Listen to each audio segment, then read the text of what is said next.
The High Court has pulled up the Colvale jail authorities for failing to curb the illegal use of mobile phones by inmates inside the prison.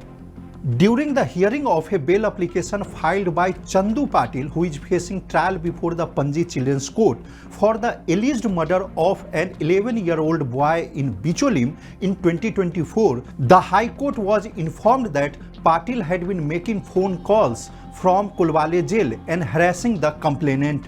Taking note of the incident, the High Court, slamming the jail authorities, has observed that this court on several occasions have come across similar incidents where, apart from drugs, mobile phones are smuggled inside the jail premises. However, it appears that despite such mobile phones having been found earlier inside the jail premises, no concrete steps have been taken to prevent such incidents.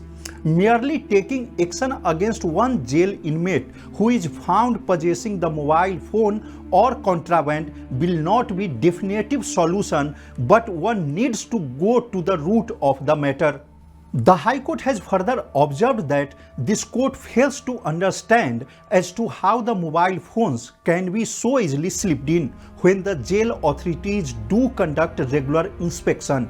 Is it that the inspection is superficial and just an eye wash, or that a deliberate slack inspection is done at the entry point so that the mobile phones find their way inside the jail premises seamlessly? Some accountability has to be fixed.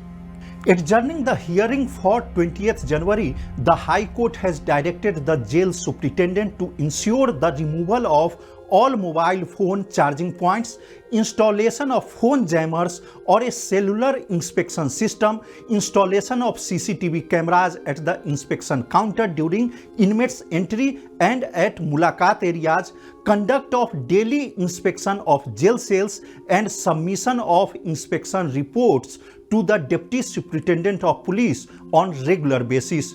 Mukesh Kumar for Prudent.